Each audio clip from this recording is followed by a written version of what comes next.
우리 하나님 말씀 같이 보겠습니다. 구약성경 느헤미야 6장 1절 말씀부터 14절 말씀까지 우리 한 목소리로 같이 읽겠습니다. 산발랏과 도비야와 아라비아 사람 게셈과 그 나머지 우리의 원수들이 내가 성벽을 건축하여 허물어진 틈을 남기기 아니하였다 함을 들었는데 그때는 내가 아직 성문에 문짝을 달지 못한 때였더라. 산발랏과 게셈이 내게 사람을 보내어 이르기를 오라 우리가 오노 평지 한 촌에서 서로 만나자 하니 실상은 나를 해하고자 함이었더라. 내가 곧 그들에게 사자들을 보내어 이르기를 내가 이제 큰 역사를 하니 내려가지 못하겠노라. 어찌하여 역사를 중지하게 하고 너희에게로 내려가겠느냐 하매 그들이 4번이나 이같이 내게 사람을 보내되 나는 꼭 같이 대답하였더니 산발랏이 5번째는 그 종자의 손에 봉하지 않은 편지를 들려 내게 보냈는데 그 글에 이르기를 이방 중에도 소문이 있고 가스무도 말하기를 너와 유다 사람들이 모반하려 하여 성벽을 건축한다 하나니 내가 그 말과 같이 왕이 되려 하는도다. 또 내가 선지자를 세워 예루살렘에서 너를 들어 선전하기를 유다의 왕이 있다 하게 하였으니 지금 이 말이 왕에게 들릴지라. 그런즉 너는 이제 오라 함께 의논하자 하였기로 내가 사람을 보내어 그에게 이르기를 내가 말한 바 이런 일은 없는 일이요 내 마음에서 지어낸 것이라 하였나니 이는 그들이 다 우리를 두렵게 하고자 하여 말하기를 그들의 손이 피곤하여 역사를 중지하고 이루지 못하리라 함이라. 이제 내 손을 힘있게 하옵소서 하였더라. 이후에 무헤다벨의 손자 들라야의 아들 스마야가 두문불출하기로 내가 그 집에 가니 그가 이르기를 그들이 너를 죽이러 올 터이니 우리가 하나님의 전으로 가서 외소 안에 머물고 그 문을 닫자 저들이 반드시 밤에 와서 너를 죽이리라 하기로 내가 이르기를 나 같은 자가 어찌 도망하며 나 같은 몸이면 누가 외소에 들어가서 생명을 보존하겠느냐. 나는 들어가지 않겠노라 하고 깨달은즉 그는 하나님께서 보내신 바가 아니라 도비야와 산발랏에게 뇌물을 받고 내게 이런 예언을 함이라. 그들이 뇌물을 준 까닭은 나를 두렵게 하고 이렇게 함으로 범죄하게 하고 악한 말을 지어 나를 비방하려 함이었느니라. 내 하나님이여 도비야와 산발랏과 여선지 노아다와 그 남은 선지자들 곧 나를 두렵게 하고자 한 자들의 소행을 기억하옵소서 하였노라. 아멘. 우리나라 말에 이런 말이 있죠. 호랑이 굴에 잡혀가도 정신만 차리면 산다. 이런 말이 있습니다. 아무리 어려운 상황에 있더라도 정신을 차리고 침착하게 대처한다면 위기를 극복할 수 있다는 교훈입니다. 이 원리는 우리의 모든 삶 가운데 그대로 적용할 수 있어요. 영적인 싸움에도 적용할 수 있습니다. 사방에서 대적이 몰려와도 우리는 이 영적인 분별력이 있으면 이겨낼 수 있어요. 느헤미야는 하나님이 주신 분별력으로 자신을 향한 이 교활한 공격을 물리쳤습니다. 성벽 재건이 거의 완성되어 간다는 소식에 대적들은 다급해졌습니다. 그들은 사람을 보내 느헤미야를 유인해 내려고 합니다. 표면상의 이유는 만나서 뭐 하자고요? 대화하자는 것이었지만 실상은 느헤미야를 죽이기 위해서였어요. 2절 말씀을 다시 보세요. 산발랏과 게셈이 내게 사람을 보내어 이르기를 오라 우리가 오노 평지 한 촌에서 서로 만나자 하니 실상은 나를 뭐하고자 해하고자 함이었더라. 아멘. 느헤미야는 이 대적들의 사악한 음모를 간파하고 만나자라는 제안을 거절하죠. 제안을 거절한 이유로 든 이유가 무엇입니까? 이 성벽 공사가 너무 바쁘다. 아직 완성이 되지 않았다. 이렇게 말합니다. 느헤미야에게 우선순위는 무엇이었습니까? 성벽 완성이었습니다. 하나님의 일에 우선순위를 둘 때 우리는 마귀의 관계를 간파할 수가 있는 거예요. 여러분, 우리가 언제든지 세상의 일에 우선을 두는 것이 아니라 하나님의 일에 우선순위를 두어야 할 줄로 믿습니다. 하나님의 일에 우선순위를 둘 때 우리는 마귀의 간계를, 마귀의 공격을 이길 수 있는 거예요. 산발락과 게셈은 느헤미야의 단호한 거절에도 불구하고 똑같은 제안을 몇 번이나 계속합니까? 무려 4번씩이나 반복합니다. 느헤미야가 계속 거절하자 이제 마지막으로 어떻게 합니까? 봉인하지 않은, 그러니까 봉인하지 않았다라는 건 누구든지 볼 수 있다라는 것이죠. 봉인하지 않은 편지를 인편으로 보내오는 거예요. 편지를 일부러 봉인하지 않은 것은 편지의 내용을 느헤미야에게 속한 사람들에게 다 퍼뜨리려고 하는 의도를 가지고 있는 것이죠. 편지는 느헤미야에 대한 모함과 거짓말로 가득했습니다. 사실이 아닌 것으로 느헤미야를 꺾으려고, 느헤미야를 함정에 빠뜨리려고 거짓을 적어가지고 편지를 보낸 거예요. 마귀에게 사로잡혀 하나님의 일을 방해하는 악한 자들은 매우 교활하지요. 여러분, 이 세상은 어떻습니까? 내가 갖고 싶은 것, 내가 얻고 싶은 것, 내가 성취하고 싶은 것을 위해 거짓말을 일삼습니다. 다른 사람을 무너뜨리고 있지도 않은 일들을 모함해 가면서 더 높은 자리로 내가 얻고 싶은 것을 얻으려고 하는 것이 바로 이 세상의 이치가 아닙니까? 성도는 이런 악한 자들의 교함함을 이기기 위해 어떻게 해야 됩니까? 그들과 똑같이 하는 것이 아니라 오히려 하나님께 도움을 구해야 합니다. 편지 내용은 느헤미야가 백성과 함께 반역을 모의한다는 소문이 여러 민족 사이에 퍼졌으니 하루속히 만나서 이야기하자는 것이었어요. 자, 7절 말씀을 보십시오. 또 내가 선지자를 세워 예루살렘에서 너를 들어 선전하기를 유다에 왕이 있다 하게 하였으니 지금 이 말이 왕에게 들릴지라. 그런즉 너는 이제 오라 함께 의논하자 하였기로. 아멘.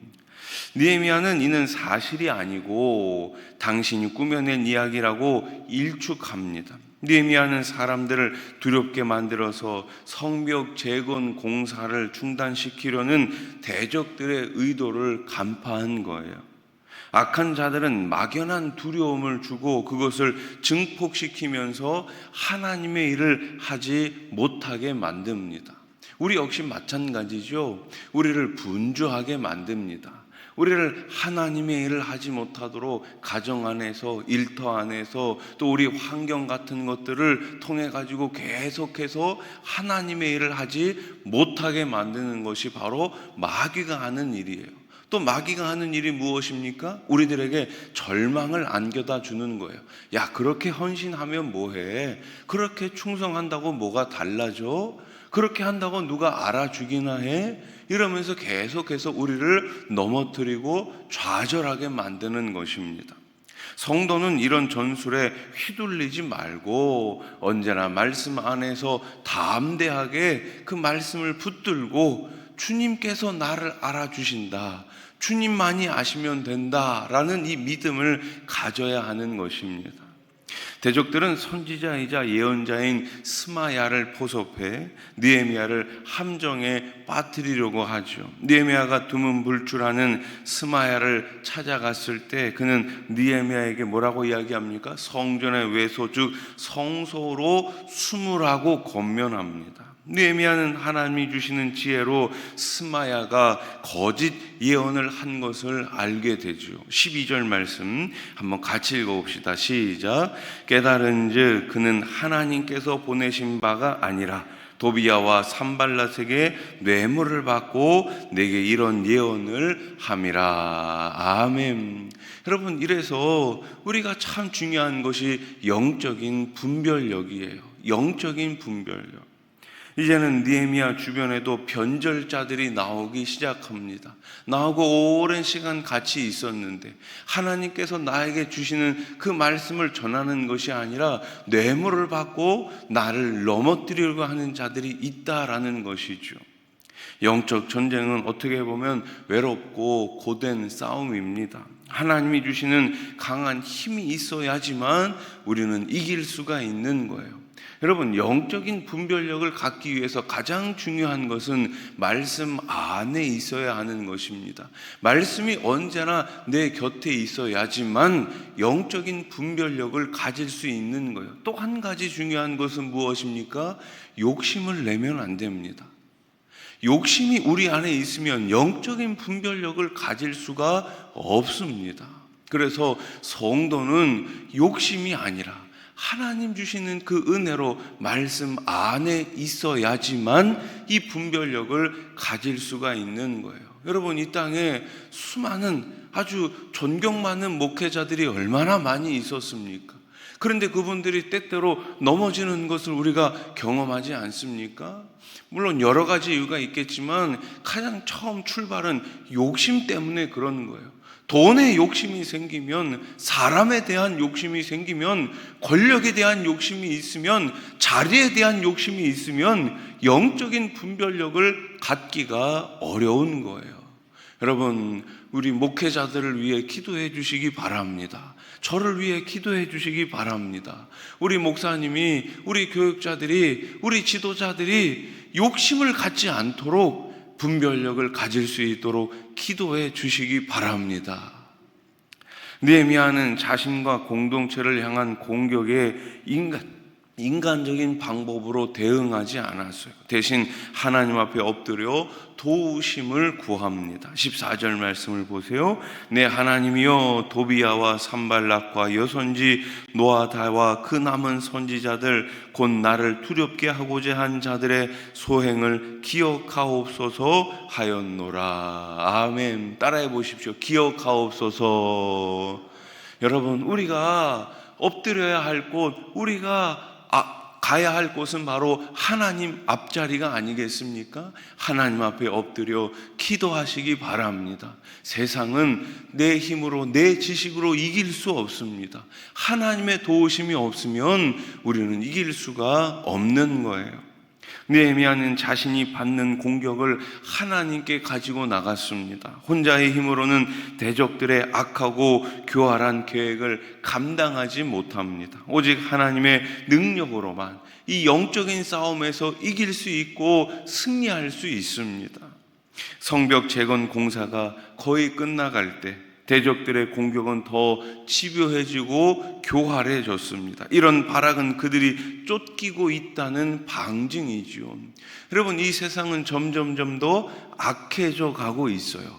무엇을 방증합니까? 이제 주님이 다시 오실 것이라는 거예요. 마지막 때가 오고 있습니다. 마지막 때에 우리 주님께서 믿는 자들을 찾고 계십니다. 이 마지막 때에 우리에게 주신 이 귀한 믿음을 끝까지 잃지 않고 하나님 앞에 온전한, 하나님 앞에 칭찬 듣는 성도, 칭찬 듣는 우리 교회가 되기를 주님의 이름으로 간절히 소망합니다. 말씀을 정리합시다. 두려움을 주는 공격에도 우리는 담대하게 맞서야 합니다. 돈에 매수된 자의 거짓 예언도 분별해내야 합니다. 마귀의 공격이 집중될 때 우리는 오히려 더 주님께 매달려야 합니다. 하나님께 복종하고 마귀를 대적할 때 우리는 당당하게 승리할 수 있습니다. 우리 마지막으로 야고보서 4장 7절 말씀을 한번 같이 읽겠습니다. 시작. 그런즉 너희는 하나님께 복종할지어다. 마귀를 대적하라. 그리하면 너희를 피하리라. 아멘. 기도드리겠습니다.